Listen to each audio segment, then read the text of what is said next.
So, good morning everyone. So today, we're going to talk about the lesson 1 multi-digit multiplication. So here, the factors are the numbers which we multiply, and the product is the answer which we get in multiplication. So for example, 232 times 12. 12. So this is the factors. And the answer is the product.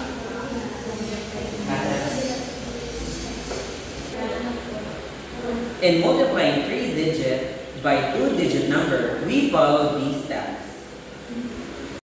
Good day everyone, especially to you Ma'am Angel. I am Regine Abong. Before we solve the problem, let's talk about place value. Place value tells us how much a digit is worth based on where it sits, like the ones, tens, or hundreds column. In our example, 232 is the multiplicand, the number being multiplied, and the 12 is the multiplier, the number we are multiplying by. Now let's start with step 1. Multiply the ones place of the multiplicand by the ones place of the multiplier. First, we look at the top ones place, which is number 2. Then we look at the bottom ones place, which is also 2. 2 times 2 equals 4. We write the 4 right here in the ones column. Next is step 2. Multiply the tens place of the multiplicand by the ones place of the multiplier. Now we move to the tens place of the top number, which is number 3. We multiply that 3 by the same 2 at the bottom. 3 times 2 equals 6. We write the 6 in the tens column. So far, our answer at the bottom shows 64. Hello everyone, this is Riza Miroshana, and today I am going to discuss the step 3 and step 4. So let's discuss first the step 3. So in step 3, we need to multiply the hundred place of the multiplicand by the ones place of the multiplier. So we have here the example. 232 are the multiplicand numbers and below them are the multiplier numbers and use multiplication sign. So how do we solve step 3? So first, let's look at the hundred digit of 232. And we have 2. Then multiply it by the ones digit of 12. So we have 2. So 2 times 2 equals 4. Now let's proceed to step 4. So in step 4, we need to multiply the ones place of the multiplicand by the tens place of the multiplier. So how do we solve step 4? So first, let's look at the tens digit of 12. So we have 1. Then multiply the ones digit of 232 by 1. So we have 2 times 1 equals 2. Since number 1 is in the tens place, we write 2 under the tens column. That is why you see 2 written below is in the tens place. So when we multiply by a tens number, we move one step to the left. And that's all for step 3 and 4. Thank you. Good day everyone, I am Shinmei C. Castro and I will be the one discussing the step 5. At this point, we are moving to the second row of our solution. Since we are now multiplying by the digit 1, kaya human naman ta sa digit 2, we are working with tens place value. In this step, we multiply the tens place multiplicand, which is the digit 3, by the tens place multiplier, which is the digit 1.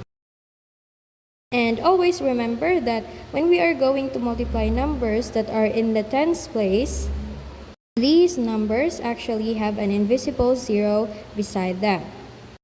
So while we see 3 times 1, we are actually thinking, or we are going to think 30 times 10.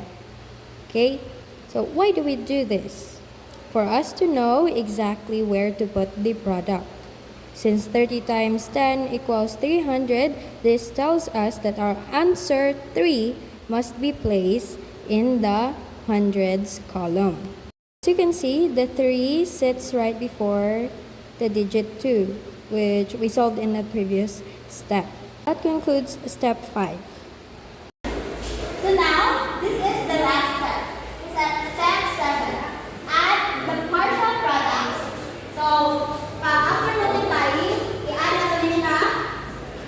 Bring down ng 4. 6 plus 2 equals 8. 4 plus 3 equals 7. And bring down ang 2. So, nasa another way to multiply multi-digit numbers is through the use of lattice method.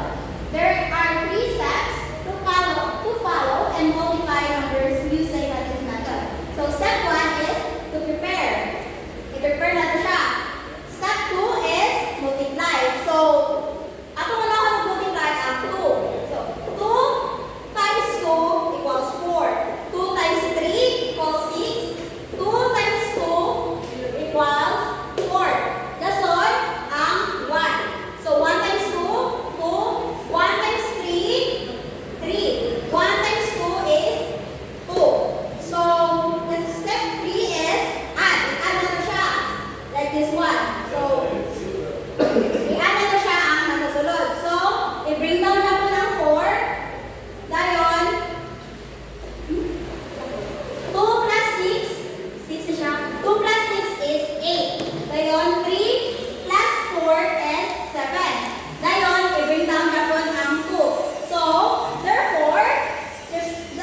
So in my part, let's solve letter A.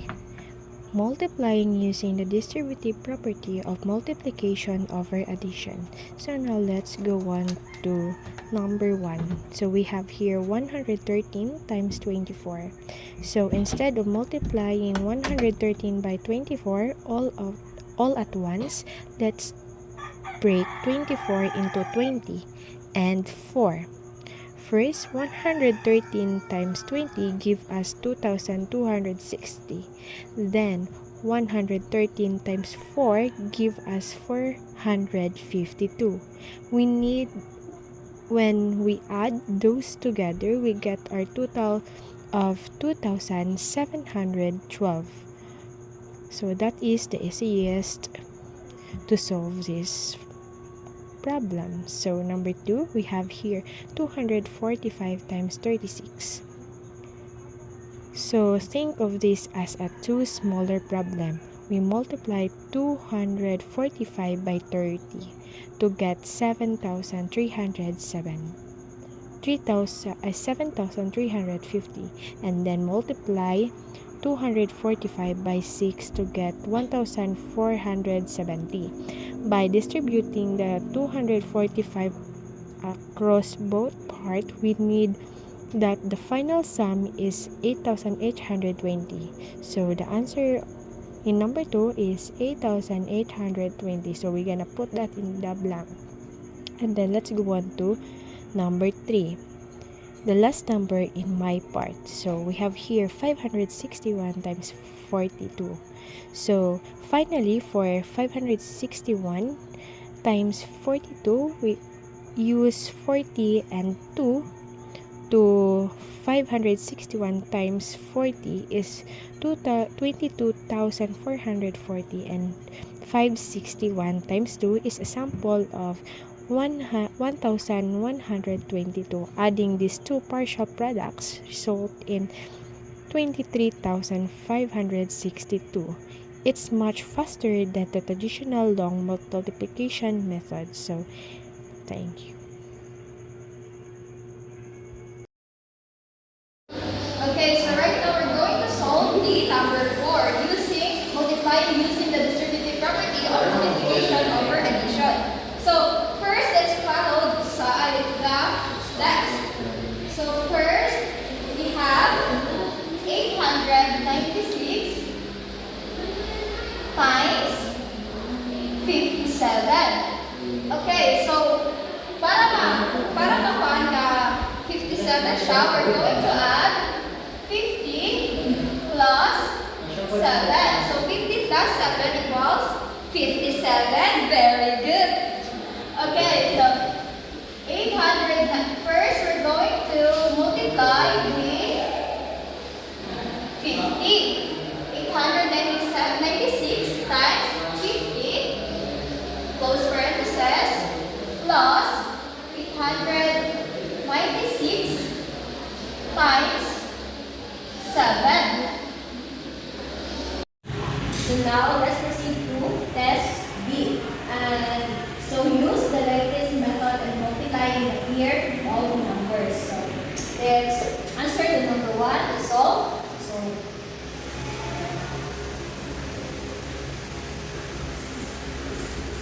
times 21. Now let's begin to 4 times 1. How many? 4. Very good. And now let's proceed to 1 times 0 equals 0. And how about the 1 times 1? 9 equals 1. And now let's proceed to the seconds, which is 2. Then multiply ko lang sila. So 2 times 4 was 8. Very good. And so 2 times 0 is 0. And the last is 2 times 1 was 2. And then the second is need na to sila i-add. So 4 and 4 and 8 1, and then the final answer is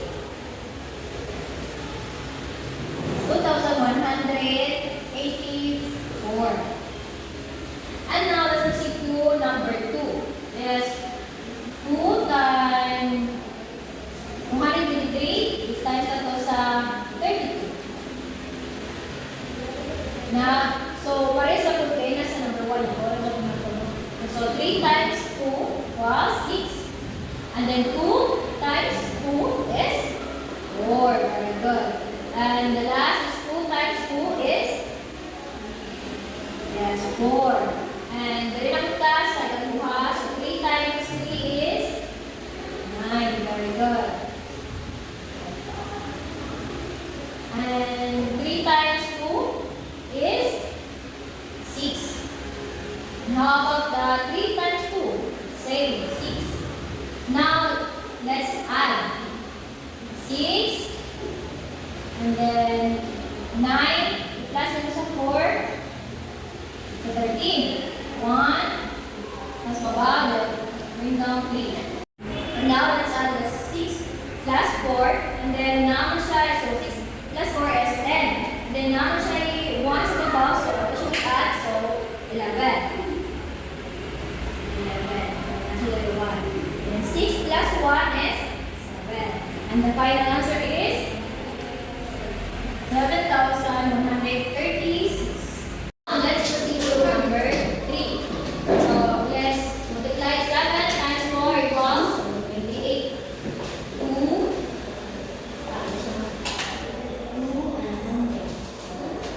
And then 7 times 7 equals 49. So 49, ito siyang i-add sa 2. Just 50. 1. And 7 times 4 is 28. Then i-add ang 28, i-add mo siya sa 5. The answer is 30. 30. And so dito sa 6. 6 times 4 is 24. So parang siya sa 20. And 6 times 7 is 42. Now, ang 42, i-add natin na siya sa 2, sa baba. So, 44. Ano siya sa baba? 44. Then, last is 6 times 4 is 24. So, ang 24, i-add natin na siya sa 4, sa baba. Ilatanam is 28. 28. Now, it's add up sila tanan. So, 8 down. Then, 4 plus 1 is 5. Then, 4 plus 3 is 7. And 8 plus 3 is 11. And 3 plus 1, 2 plus 1 is 3. And the final answer is 1,758. So now let's continue to answer the number 4. So the number 4 is 598 multiplied by 58. So first is, ito siya pagkakataon. So 8 times 8 is equals to 16, 4. Then 9 times 8 is equals 72. Dahil i-add na to ang number 6 na itong i-carry. So 72 plus 8 is equals 78. So atong i-carry ang 7, bring down ang 8. So next is 8 times 5 is equals 40. Then i-add na to ang 7 is equals 47. So next, dili na sa taas. So 5 times 8 is equals 40. So bring na ang 4 ang 0, i-carry ang 4. So 9 times, dili sa 5 times 9 is equals 45. And then i-plus ang 4 na i-carry is equals 49. So 5 times 5 is equals 25. Then i-plus na to ang 4 is equals 29. And then, after that, ato na may dayo i-add. Para makuha na ito ang total answer. So, bring down 4. 8 plus 0 is equals 8.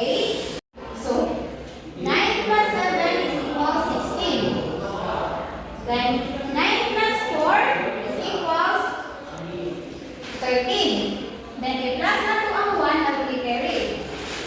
So nahimo siyang 14. Atong i-carry ang 1. So 2 plus 1 is equals 3. So ato ang total answer is 34,684. So the number 5. So number 5 is 1,426 multiplied by 79. So 9 times 6 is equals 54. So you carry ang 5, you bring the 4. Then 9 times 8 is equals 18. Then i-plus na yung ang 5 is equals 23.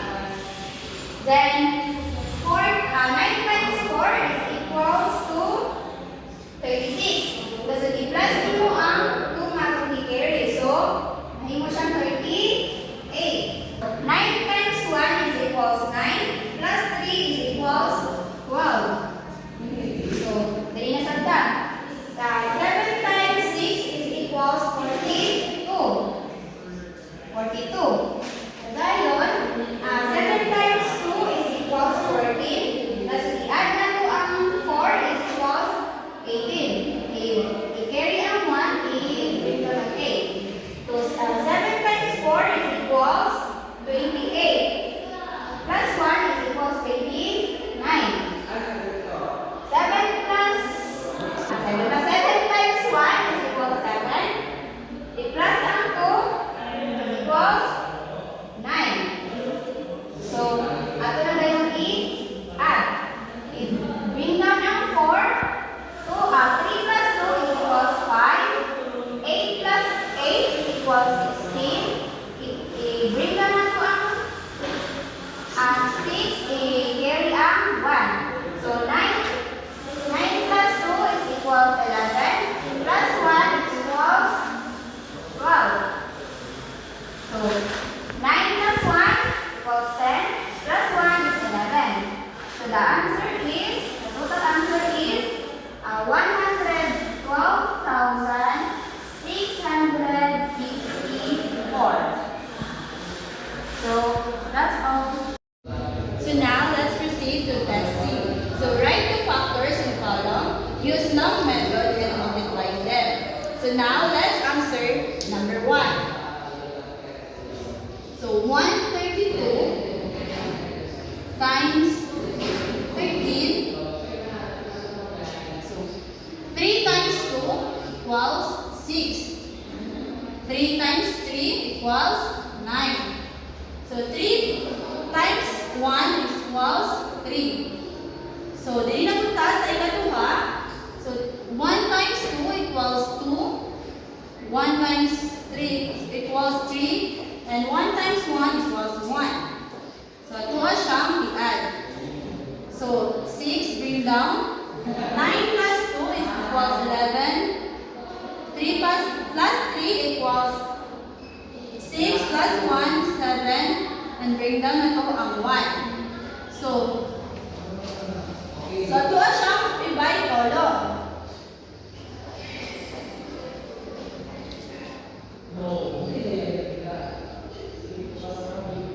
So ang answer sa number 1 is 1,716. So let's proceed to number 2. 234 times 52. So same na siya kung siya, hindi na siya pa. So 2 times 4 equals 8. 2 times 3 equals 6. And 2 times 2 equals 4. So, dali na punta sa 5. So, 5 times 4 equals 20. Bring down ito ang 0. I-carry na ito ang 2. And then, 5 times 3 equals 15. Then, add na ito ang 2 is 17. So, bring down ang 7. I-carry ang 1. So, 5 times 2 equals 10. Then plus 1 is 11. So, atuwa siyang i-add. Bring down ng 8. 6 plus 0 is 6. 4 plus 7 is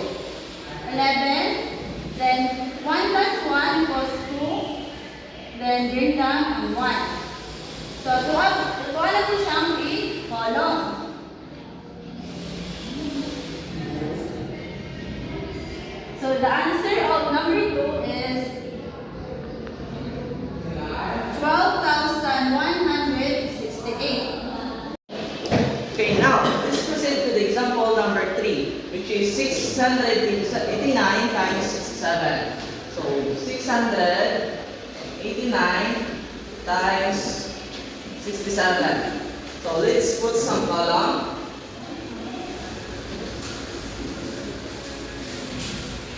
Like this one. So now let's multiply.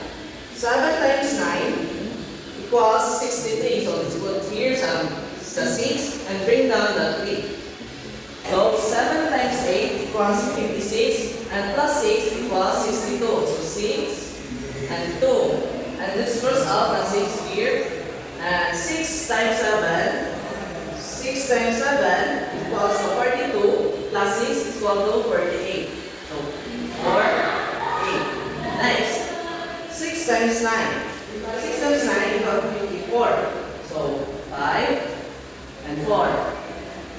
6 times 8 equals 48 plus 5 equals 53. So 5 and 3. So this goes out the 5. Then 6 times 6 equals 36 plus 5.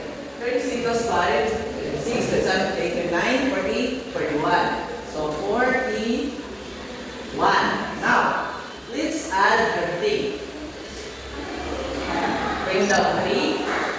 2 plus 4 equals 6. 8 plus 3 equals 11. Carry 1. 4 plus 1 equals 5. Plus 1 equals 6. And bring down 4. So the answer for number 3 is 46,163. Let's proceed to example number 4. 1,405 times 93.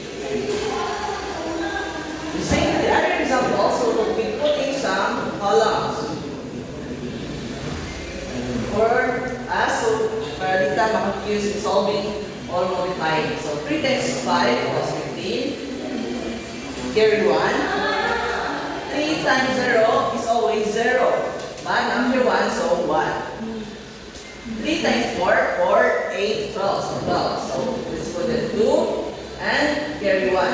So 3 times 1 equals 3 plus 1 equals 4. So cancel natin ang nasa bawah, may ayos naman ang isa. So 9 times 5 equals 45. So the 4, here na to 4.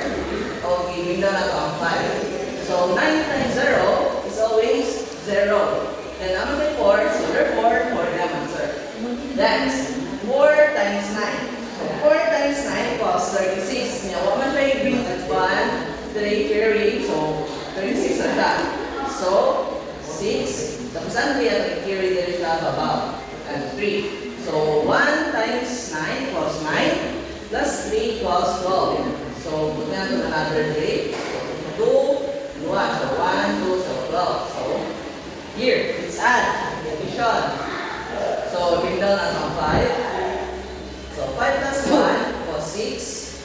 4 plus 2 equals 6. And 4 plus 6 equals to 10. So 0 delay.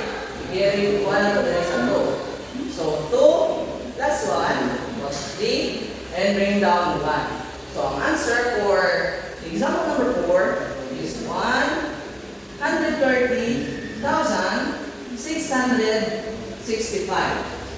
Next, last example. 3,000. You have any here? 3,000 482 times 420. 420. So, the same as other example, column na pod. Now, 0 times 2 equals always 0. So, 0. 0 times 4, 0. 0 times 3, 0. So, next. 2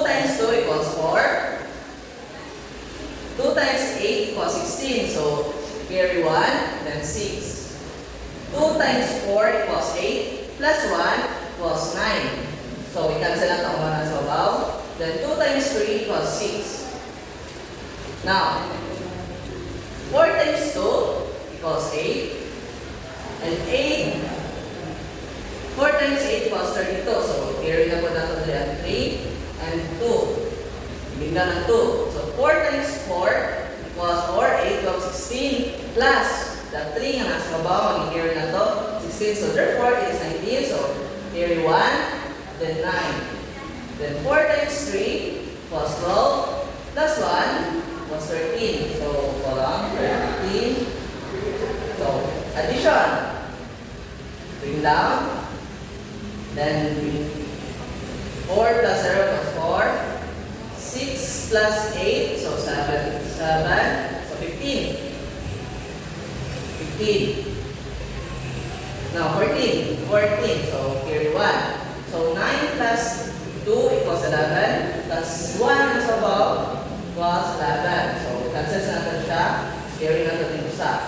So, 9 plus 6 plus 1. So, 9 plus 1 plus 10. So, plus 6 plus 16. So, carry natin sa natin dali. Tapos 6. So, 3 plus 1 plus 4. And bring down 1. So, the answer for problem number 4 is 1,461,440. And that's how you solve the factors in the column. So good afternoon, students. So I have here 3 problems. The problem 1, 2, and 3. So the problem number 1, there are 24 bottles in one piece of bottled water. And the question, how many bottles are there in 104 pieces?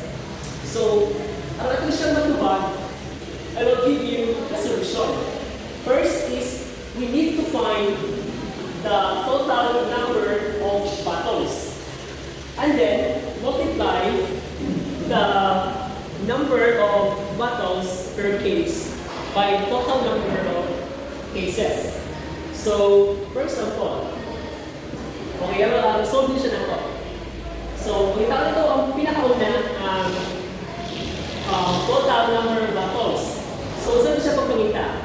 So, naras siya sa problem. First is, you need to understand the problem clearly. So, we have 24 total number of bottles. So,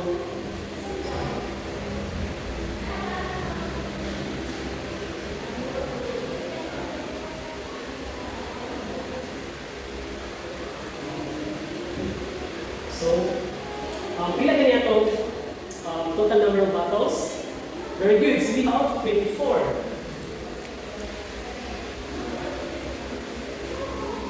And then, gusto natin pakitaan ang total number of cases. So we have 104 cases. So atong i-multiply 24, ito siya i-multiply sa 104.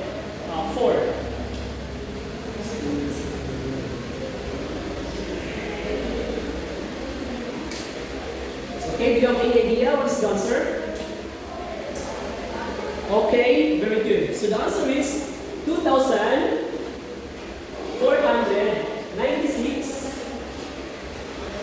Okay, so 2,496 bottles in 104 cases. So, mo siya atong answer. Okay, samtang na? Okay, proceed ka sa problem number 2. A bag contains 500 beds. Mother bought 1 dozen bags of beds. Then the question is, how many beds did mother buy in all day? So I'll give you a solution. So we need to identify that the value of 1 dozen is 12.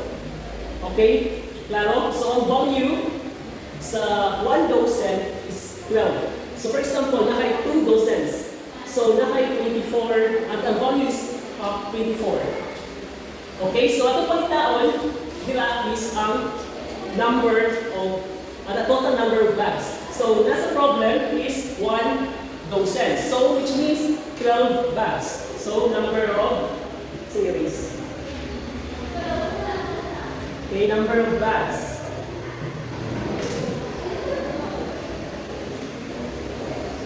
So, we have 1 dozen or 12. Dayon, atong pagkitaon ang total number of beds. So sa problem, we have 500 beds.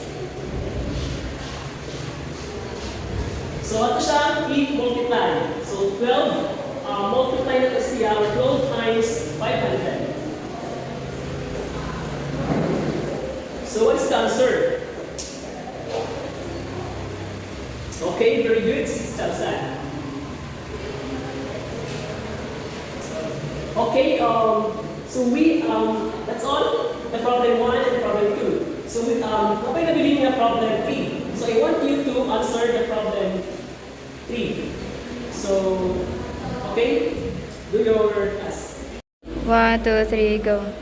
So at this point, since you already know the steps, so I'm gonna give you a problem that you will be solving. So multiply 423 by 56. Use another method in multiplication other than what you have learned. In this lesson, you can search for other methods in the net. Share to the class your new discovery. That's all. Thank you for listening.